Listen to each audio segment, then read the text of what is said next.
Hello students, welcome back to study with Deep YouTube channel. And आज के इस video में हम लोग बात करने वाले हैं कि आपको जो भी गैप डेज दिए गए हैं एग्जामिनेशन के बीच में, उसमें आप लोग कैसे पढ़ सकते हैं और कैसे पढ़ के अच्छा से अच्छा मार्क्स अपने इंग्लिश के एग्जामिनेशन में स्कोर कर सकते हैं। देखिए, आप लोगों का मैथ साइंस एसटी का एग्जामिनेशन अब खत्म हो चुका है। अब जो मेन एग्जामिनेशन बचा हुआ है वो इंग्लिश, हिंदी और संस्कृत है, तो आप लोग उस पर पूरा का पूरा फोकस करेंगे। लेकिन एक बात ध्यान रखिएगा कि इंग्लिश एग्जामिनेशन का तैयारी करने के लिए आपको बहुत ज़्यादा टाइम नहीं दिया गया है और बहुत सारे बच्चे ऐसे होते हैं जो इंग्लिश को बिल्कुल भी नहीं पढ़ते हैं। तो आज के इस वीडियो में हम आपको पूरा बताएंगे कि कैसे आप गैप डेज में इंग्लिश को पढ़ के अच्छा से अच्छा मार्क्स स्कोर कर सकते हैं। अगर आप चैनल पे नए हैं तो चैनल को सब्सक्राइब कर लीजिए और सब्सक्राइब करने के बाद बेल आइकन को ऑल पे सेट कर लीजिएगा, ताकि जब भी हम कोई नया वीडियो डालें तो आपको नोटिफिकेशन मिल जाए। तो चलिए हम लोग वीडियो को शुरू करते हैं। देखिए, सबसे पहले जब आप इंग्लिश की तैयारी कर रहे होते हैं ना, तो आपको एक बात पे फोकस करना है कि आपका सिलेबस आखिर कैसा है। तो मैंने आपको सिलेबस भी समझा दिया है, एक बार फिर से बता देता हूँ। देखिए, आपका सिलेबस कुछ ऐसा दिया गया है ना कि 20 मार्क्स का आपका रीडिंग सेक्शन से क्वेश्चन रहेगा, 30 मार्क्स का आपका राइटिंग और ग्रामर रहेगा और 30 मार्क्स का जो बचा हुआ पोर्शन है वो आप लोगों का लिटरेचर रहेगा। तो मैं तो हर बार यही सजेस्ट करता हूँ कि आप लोग स्टार्टिंग करें लिटरेचर के साथ। देखिए, बहुत सारे लोगों की स्ट्रेटेजी इस चीज़ में अलग अलग हो सकती है, बट अगर आपका राइटिंग बिल्कुल साफ है, मतलब आप लोग राइटिंग सेक्शन बिल्कुल भी नहीं किए हुए हैं, बिल्कुल भी आपको नोटिस ये सब नहीं आता है, तब तो आपको सबसे पहले राइटिंग सेक्शन से स्टार्ट करना चाहिए, क्योंकि वहाँ पर मार्क्स स्कोर करना इजी होता है। लेकिन अगर आपका राइटिंग सेक्शन पे हल्का सा भी होल्ड है, आपको notice writing, email writing, article writing ये सब अच्छे तरीके से आता है, या फिर आपने पीरियोडिक टेस्ट ये सब की तैयारी करी थी उन सारी चीज़ों की, तो आप लोगों को मैं यही कहूँगा कि आप लोग लिटरेचर सेक्शन से स्टार्ट करें। लिटरेचर सेक्शन से स्टार्ट करने के बाद आपको हर एक चैप्टर का एक्सप्लेनेशन अपने खुद से करना है। मतलब से खुद से करना है, इसका क्या मतलब हुआ? इसका मतलब ये हुआ कि देखिए, आप चैप्टर तो समझ चुके होंगे, आप लोगों को क्या करना है, सारे चैप्टर्स का क्विक समरी खुद अपने हाथों से लिखना है। यहाँ पर आप लोगों को खुद से लिखने से क्या होगा ना कि आपको ये समझ में आएगा कि मैं कितना लिख पाता हूँ, और लिखने से आपका ये भी हैबिट बनेगा कि जब आप एग्जामिनेशन में जाएंगे देने के लिए, तो आप जो बड़े बड़े क्वेश्चन आते हैं 5 मार्क्स के, 6 मार्क्स के, डायरी एंट्री, फॉर्मल लेटर, इस टाइप के जो क्वेश्चन आते हैं, उसमें जो आपको कॉन्सेप्ट पूछा जाता है, बिल्कुल चैप्टर में अंदर जा करके आपको एक लाइन उठाया जाएगा और बोला जाएगा कि ये चीज उस कहानी में ऐसे क्यों सोचा गया था, उसको एक्सप्लेन करिए। तो जब तक आप समरी दिमाग में नहीं रखेंगे, आप लोग सारे क्वेश्चंस का आंसर सही तरीके से नहीं कर पाएंगे। इसीलिए आप लोगों को हर एक चैप्टर का समरी अपने हाथों से लिखना है कि हाँ, जैसे हमने द लंचियन पढ़ा, वो चैप्टर कंप्लीट कर लिया, अब उस चैप्टर में क्या क्या था, उन सारी चीज़ों को कम से कम आप लोगों को 200 वर्ड्स में लिखना है। मैक्सिमम टू मैक्सिमम आप 300 वर्ड्स तक जाइए, बट मिनिमम आप 200 वर्ड्स रखें और 200 वर्ड्स में आप उस पूरे चैप्टर को खुद से समराइज करें कि हाँ, इस चैप्टर में हमने फलाना फलाना चीज़ पढ़ा था। इस प्रकार से ही आप लोगों का इंग्लिश का तैयारी 2 दिन में अच्छा हो सकता है, खासकर लिटरेचर वाले सेक्शन का। तो अगर आप लोग सारे चैप्टर्स का क्विक समरी खुद से लिखेंगे, सारे चैप्टर्स का समरी खुद से लिखेंगे, तो आपको बहुत ज़्यादा फायदा होगा। देखिए, इसका यही फायदा नहीं है कि आपको सारे चैप्टर्स याद आ जाएंगे, इसका ये भी फायदा होगा कि आप क्या लिख रहे हैं ना, उस पर आपका होल्ड बनेगा। मतलब क्या होता है, जब आपको बड़े बड़े क्वेश्चन में कहानी लिखने की बारी आती है, समराइज करने का बारी आता है, जैसे कुछ भी सवाल दे दिया गया, जैसे कि द लंचियन से मान लीजिए आपको एक डायरी एंट्री दे दिया गया कि जो नरेटर था वो उस औरत के बारे में क्या क्या सोच रहा था। तो अब जब आप पूरा चैप्टर को एक बार खुद से लिखे हुए रहेंगे ना, तो इसका मतलब साफ है कि आपके दिमाग में पूरा चैप्टर रहेगा, और अगर हो सके तो पूरा चैप्टर एक बार पढ़ लीजिए, नहीं तो उसका एक्सप्लेनेशन भी देख सकते हैं आप। हमारे चैनल पे सारे चैप्टर्स का एक्सप्लेनेशन भी अच्छे तरीके से अपलोड किया गया है, जहां पर हम लोगों ने हर एक चैप्टर को अच्छे तरीके से समझा है। तो आप उन सारे वीडियोज़ का यूज़ करके हर एक चैप्टर को डीपली जा करके समझ सकते हैं, जहाँ पे हम लोगों ने लाइन बाय लाइन एक्सप्लेनेशन देखा है, आप उसका भी यूज़ कर सकते हैं। उसको देखने के बाद आप खुद से क्या करेंगे, सारे चैप्टर्स का समरी लिखने की कोशिश करेंगे। अगर आपने समरी को सही तरीके से लिख लिया ना, पूरा लिख लिया, एक एक चीज़ जो उसमें बताई गई है, अगर आप उसको शॉर्ट में सही तरीके से लिख पाते हैं, तो इतना गारंटी रखिएगा कि आप एग्जामिनेशन में अच्छा ही स्कोर करने वाले हैं। क्योंकि देखिए, एग्जामिनेशन में 12 मार्क्स को अगर हटा दिया जाए ना, तो लिटरेचर सेक्शन का जो 18 मार्क्स होता है, वहाँ पर क्वेश्चन ऐसे होते हैं जहाँ पर स्कोर करना थोड़ा हार्ड होता है। सर ये 12-18 क्या है? देखिए 12 क्वेश्चन ऐसे, 12 मार्क्स के क्वेश्चन ऐसे होते हैं ना जो कि आपके बिल्कुल बुक के इजी क्वेश्चन में से होता है। यानी कि 40 वर्ड वाला जो आंसरिंग वाला क्वेश्चन होता है वो काफ़ी आसान होता है, जो बुक में से आपका एक्सरसाइज वाला जो पोर्शन होता है उसी में से आ जाता है। इसलिए मैं कह रहा हूँ कि 12 मार्क्स स्कोर करना फिर भी आसान है, बट लिटरेचर सेक्शन का जो 18 मार्क्स होता है ना उसको स्कोर करना थोड़ा हार्ड हो जाता है, क्योंकि वहाँ पर फॉर्मल लेटर्स या फिर डायरी एंट्रीज या फिर किसी चैप्टर का समरी पूछ लिया जाता है। तो वहाँ पर बच्चों को दिक्कत होती है, क्योंकि वो चैप्टर को अच्छे तरीके से समझे हुए रहते ही नहीं है कि वो सारे क्वेश्चंस को कर पाएंगे। इसलिए मैं कह रहा हूँ जब तक आप समरी को अपने हाथों से नहीं लिखेंगे, अपने दिमाग में नहीं रखेंगे, आप वहाँ पर चैप्टर को समराइज वे में या फिर उसका कोई भी ऐसा क्वेश्चन जिसमें समरी का यूज हो रहा हो उसको आप नहीं कर पाएंगे। इसलिए सबसे पहला काम, अगर आपका राइटिंग सेक्शन हल्का सा भी तैयार है, थोड़ा सा भी तैयार है, आपको आता है फॉर्मेट ये सब आता है, थोड़े क्वेश्चंस प्रैक्टिस करे हुए आपके, तो आप लोग सबसे पहले यहाँ पर स्टार्ट करेंगे लिटरेचर सेक्शन के साथ। लेकिन जिनका भी राइटिंग सेक्शन बिल्कुल गोल है, आता ही नहीं है, तो वो लोग जाकर के पहले notice writing, email writing, article writing, speech writing, ये चारों चीज़ों को, लेटर टू एडिटर, ये पांचों चीज़ों को आप लोग अच्छे से पढ़ेंगे। बहुत ज़्यादा टाइम लगेगा नहीं, 2 से 3 घंटा काफ़ी है इस चीज़ के लिए। अगर आप इतना कर लेंगे उसके बाद ही आप लिटरेचर पर कूदेंगे। लेकिन जिनका राइटिंग हल्का सा भी कंप्लीट है, आप लोग आइए सीधा लिटरेचर से स्टार्ट कीजिए, पहले लिटरेचर को खत्म कीजिए, फिर आप राइटिंग सेक्शन में जाइए। अब हम लोग बात करते हैं ग्रामर का। देखिए बच्चों को सबसे ज़्यादा दिक्कत जो है वो ग्रामर सेक्शन में ही आता है, क्योंकि ग्रामर से सवाल बहुत सारे आते हैं, लेकिन बच्चों को ग्रामर आता ही नहीं है, वो कभी पढ़ते ही नहीं, कभी ध्यान देते ही नहीं है।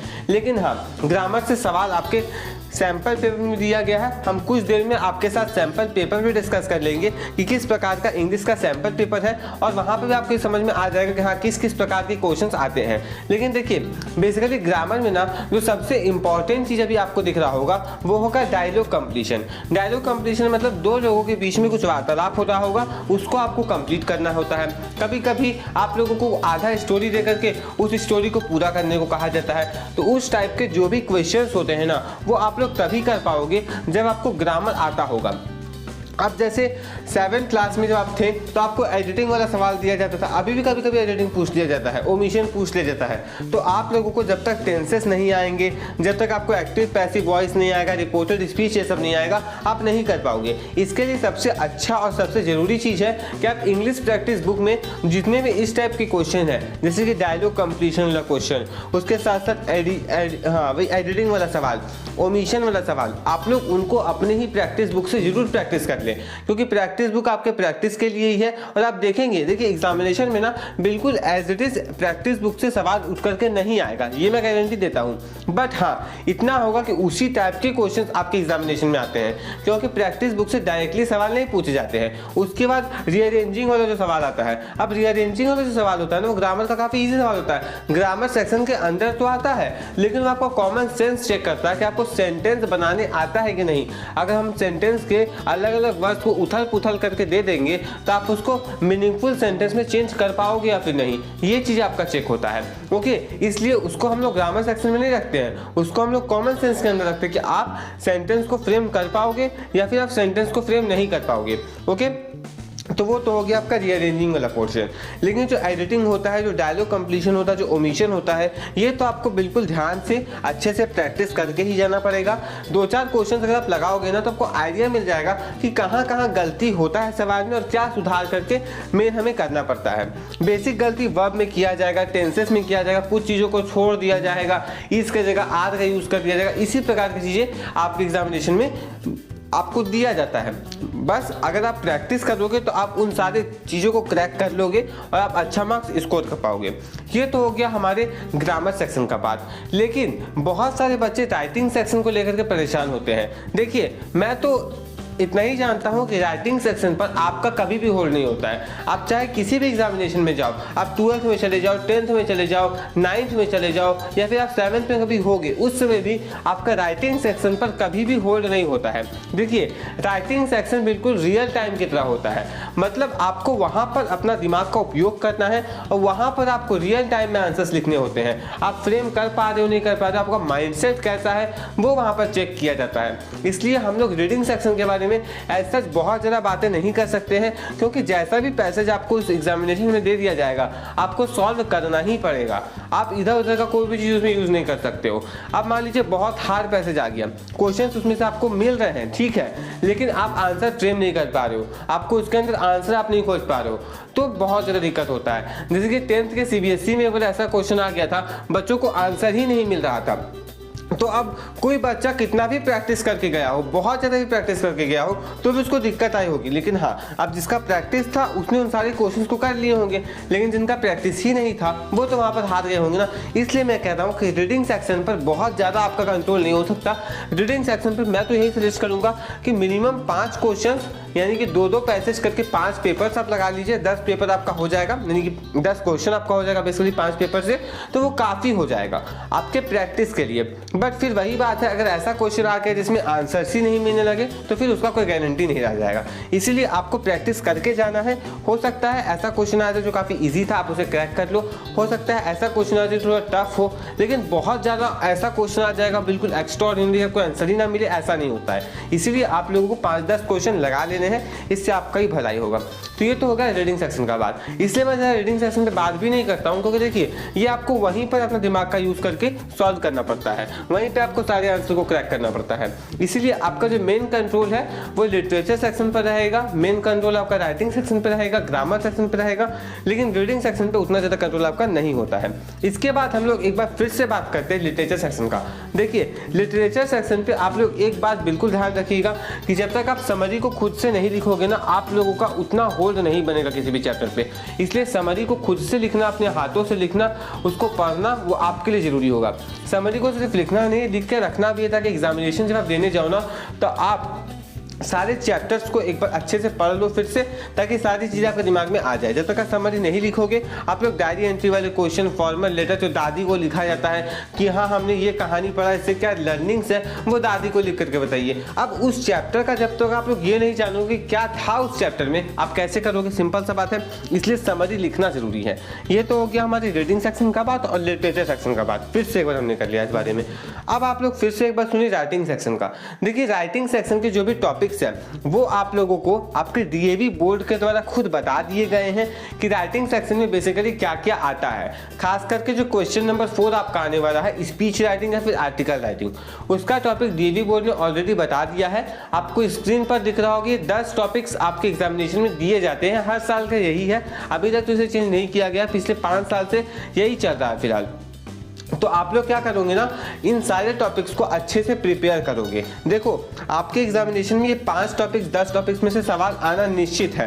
कभी मीडिया वाला सवाल दे दिया जाता है, कभी टॉलरेंस वाला, और ये सारे के सारे टॉपिक्स हमने अपलोड कर रखे हैं। आपको नीचे डिस्क्रिप्शन पर इंपॉर्टेंट टॉपिक्स दिख रहा होगा, वहां पर से आप प्रिपेयर कर सकते हो। आपको जितने भी टॉपिक्स यहाँ पे दिख रहे हैं सभी का वीडियो मिल जाएगा।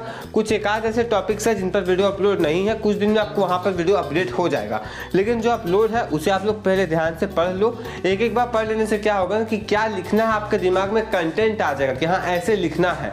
उसके बाद आप एग्जामिनेशन में खुद भी फ्रेम करके सारे आंसर्स को कर सकते हो, लेकिन फिर भी आपको टॉपिक पता होना चाहिए। और अगर आपको टॉपिक एग्जामिनेशन में ऑलरेडी दे दिया गया है तो आप उसे प्रिपेयर कर लो। क्यों 5 मार्क्स फ्री का आप छोड़ के आओगे, जो फ्री का मार्क्स है उसको तो कम से कम ले लो।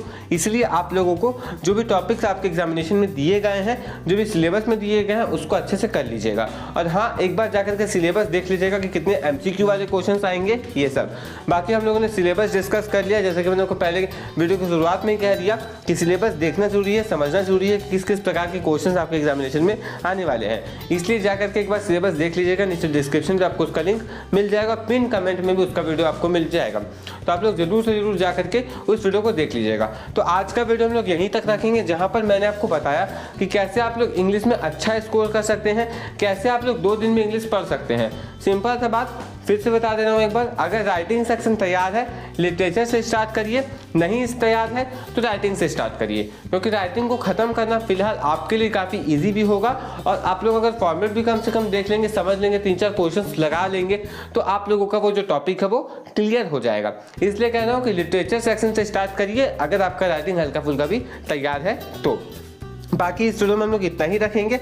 अगर आपको ये वीडियो पसंद आया तो इस वीडियो को लाइक कर दीजिए, सिलेबस वाला वीडियो जाकर के जरूर देखिएगा, और अगर आप चैनल पे नए हैं तो चैनल को सब्सक्राइब करके बेल आइकन को प्रेस करके और भी प्रेस कर लीजिए, क्योंकि मैं आपके लिए ऐसा वीडियो लाता रहता हूँ। गाइस, आपका एग्जामिनेशन कैसा भी जाए, लेकिन फिलहाल आपके लिए पढ़ना जरूरी है। आप लोग पढ़ते रहिए, और पिछला एग्जामिनेशन आपका जैसा भी गया उसके बारे में ज़्यादा लोड लेकर के ना आप उसको चेंज कर सकते हैं, ना आप अपना मार्क्स बढ़ा सकते हैं।